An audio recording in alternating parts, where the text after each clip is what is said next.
दंडवत गोविंद गुरु बंदो अभिजन सोए। पहले बये प्रणाम तिन नमो जो आगे होए।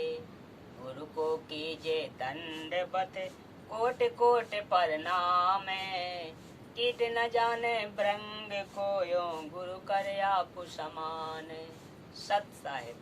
हाँ तो श्रोता बंधु, आज मैं आप लोगों के सामने कबीर और ऋषि विवेकानंद जी की ज्ञान चर्चा। अभी मजा आएगा ना भिड़ो। स्वामी रामानंद जी का एक शिष्य ऋषि विवेकानंद जी बहुत ही अच्छे प्रवचनकर्ता के रूप में प्रसिद्ध थे। ऋषि विवेकानंद जी को काशी शहर के एक क्षेत्र का उपदेशक नियुक्त किया हुआ था। उस क्षेत्र के व्यक्ति ऋषि विवेकानंद जी के द्वारा प्रवाह प्रवचनों को सुनकर उनकी प्रशंसा किए बिना नहीं रहते थे। उसकी कॉलोनी में बहुत प्रतिष्ठा बनी थी। प्रतिदिन की तरह ऋषि विवेकानंद जी विष्णु पुराण की कथा सुना रहे थे। कह रहे थे, भगवान विष्णु सर्वेश्वर हैं, अविनाशी हैं, अजन्मा हैं, सर्व सृष्टि रचनाहार तथा पालनहार हैं। इनके कोई जन्मदाता माता पिता नहीं है। ये स्वयंभू है। यही त्रेता युग में अयोध्या के राजा दशरथ जी के घर माता कौशल्या देवी की पवित्र कोख से उत्पन्न हुए थे तथा श्री रामचंद्र नाम से प्रसिद्ध हुए। समुद्र पर सेतु बनाया, जल पर पत्थर तैराए, लंकापति रावण का वध किया।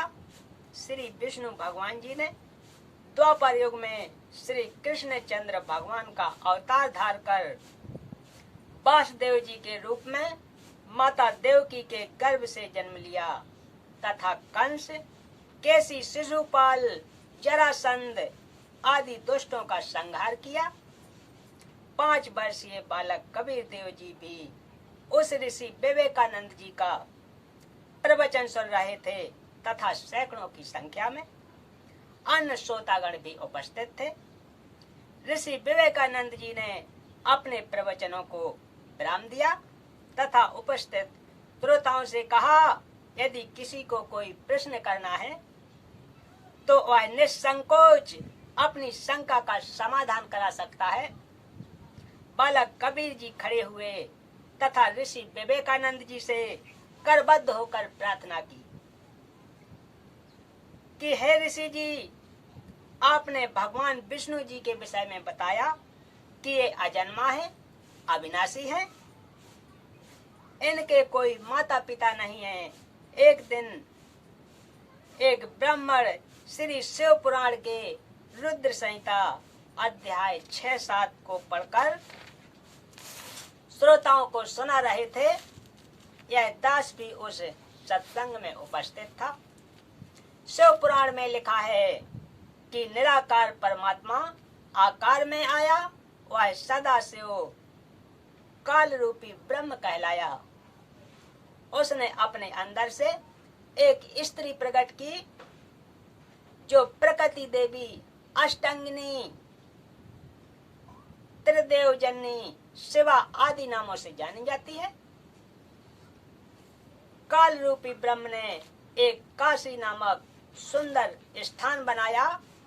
वहां दोनों शिव तथा शिवा अर्थात काल रूपी ब्रह्म तथा दुर्गा पति पत्नी रूप में निवास करने लगे। कुछ समय पश्चात दोनों के संभोग से एक लड़का उत्पन्न हुआ। उसका नाम विष्णु रखा। इसी प्रकार दोनों के रमण करने से एक पुत्र उत्पन्न हुआ। उसका नाम ब्रह्मा रखा तथा कमल के फूल पर डालकर अचेत कर दिया। फिर अध्याय 9 के अंत में लिखा है कि ब्रह्मा रजगुण है, विष्णु सतगुण है तथा शंकर तम गुण है, परंतु शिव सदा शिव इनसे भिन्न है। वह गुणातीत है। यहाँ पर सदाशिव के अतिरिक्त 3 देव श्री ब्रह्मा, विष्णु तथा शिव जी भी हैं। इससे सिद्ध हुआ कि इन त्रिदेवों की जननी दुर्गा अर्थात प्रकृति देवी है तथा पिता काल ब्रह्म है। इन तीनों प्रभुओं विष्णु आदि का जन्म हुआ है, इनके माता पिता भी हैं। एक दिन मैंने एक ब्राह्मण द्वारा श्री देवी पुराण के 3 स्कंद में अध्याय 4-5 में सुना था कि भगवान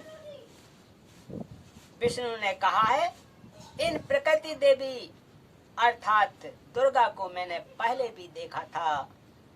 मुझे अपने बचपन की याद आई है। मैं एक बट वृक्ष के नीचे पालने में लेटा हुआ था। यह मुझे पालने में झुला रही थी। उस समय मैं बालक रूप में था। प्रकृति देवी के निकट जाकर तीनों देव श्री ब्रह्मा, श्री विष्णु तथा शिव जी करबद्ध होकर खड़े हो गए।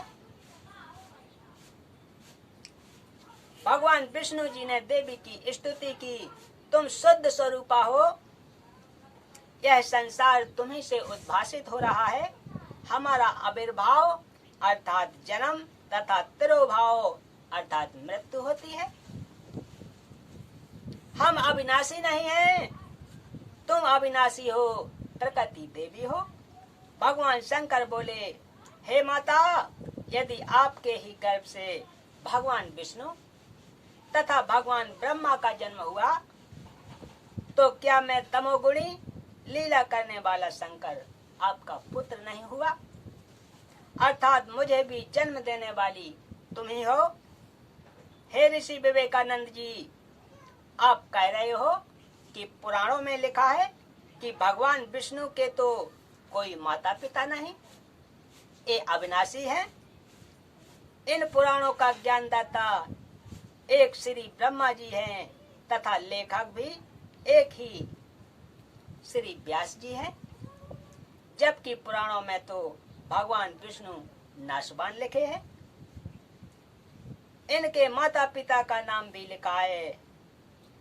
क्यों जनता को भ्रमित कर रहे हो? कबीर, वेद पढ़े पर भेद न जाने, वांचे पुराण 18, जड़ को अंधा पान खिलावे, भूले सृजनहारा।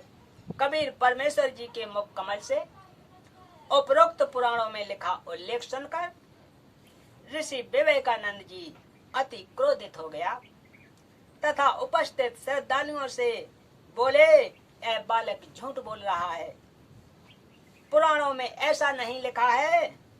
उपस्थित श्रोताओं ने भी सहमति व्यक्त की कि हे ऋषि जी, आप सत्य कह रहे हो।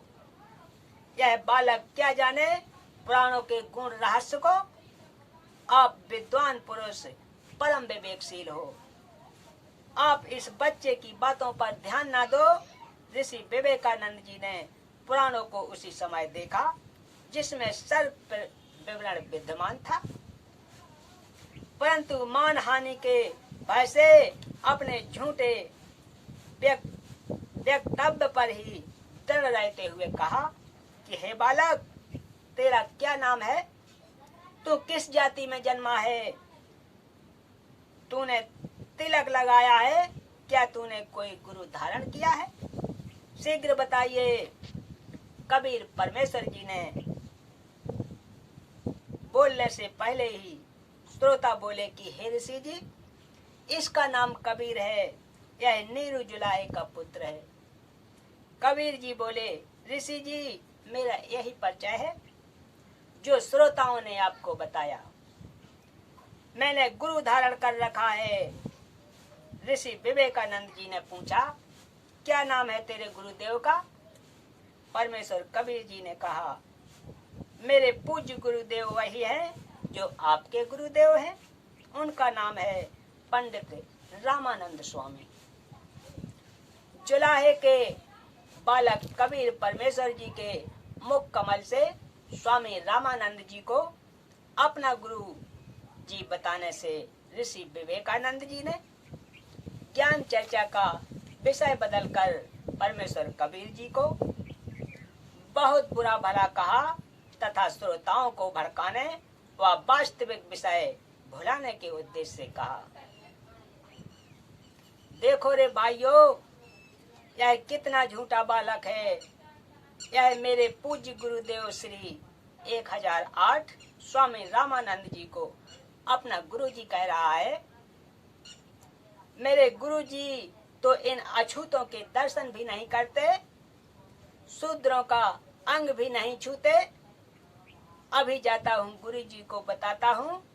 भाई श्रोताओ, आप सर्व कल स्वामी जी के आश्रम पर आना।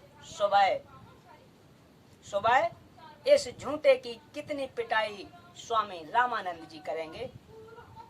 इसने हमारे गुरुदेव जी का नाम मिट्टी में मिलाया है। सर्व श्रोता बोले, यह बालक मूर्ख झूठा गमार है, आप विद्वान हो। कबीर जी ने कहा, निरंजन धन तेरा दरबार, निरंजन धन तेरा दरबार, जहाँ पर तनिक ना न्याय विचार। बेश्या ओढ़े मलमल खासा, गल मोतियन को हार, पतिव्रता को मिले न खादी, सूखा निरस आहार। पाखंडी की पूजा जग में संत को कहें लबार, अज्ञानी को परम विवेकी, ज्ञानी को मूढ़ गमार। कहें कबीर सुनो भाई साधु, सब उल्टा व्यवहार। सच्चों को तो झूठ बतावे, इन झूठों का एतवार। बंदी छोड़ कबीर परमेश्वर जी अपने घर चले गए। वह ऋषि विवेकानंद अपने गुरु रामानंद जी स्वामी जी के आश्रम में गया तथा सर्व घटना की जानकारी बताई कि हे स्वामी जी, एक छोटी जाति का जुलाहे का लड़का कबीर अपने आप को बड़ा विद्वान सिद्ध करने के लिए भगवान विष्णु जी को नाशवान बताता है। हे ऋषि जी, उसने तो हम ब्राह्मणों का घर से निकलना भी दूभर कर दिया है। हमारी नाक काट डाली, अर्थात हमें महाशर्मिंदा होना पड़ रहा है। उसने कल भरी सभा में कहा है कि पंडित रामानंद जी मेरे गुरुजी हैं, मैंने उनसे दीक्षा ले रखी है। उस कबीर ने तिलक भी लगा रखा है जैसे हम वैष्णव संत लगाते हैं। अपने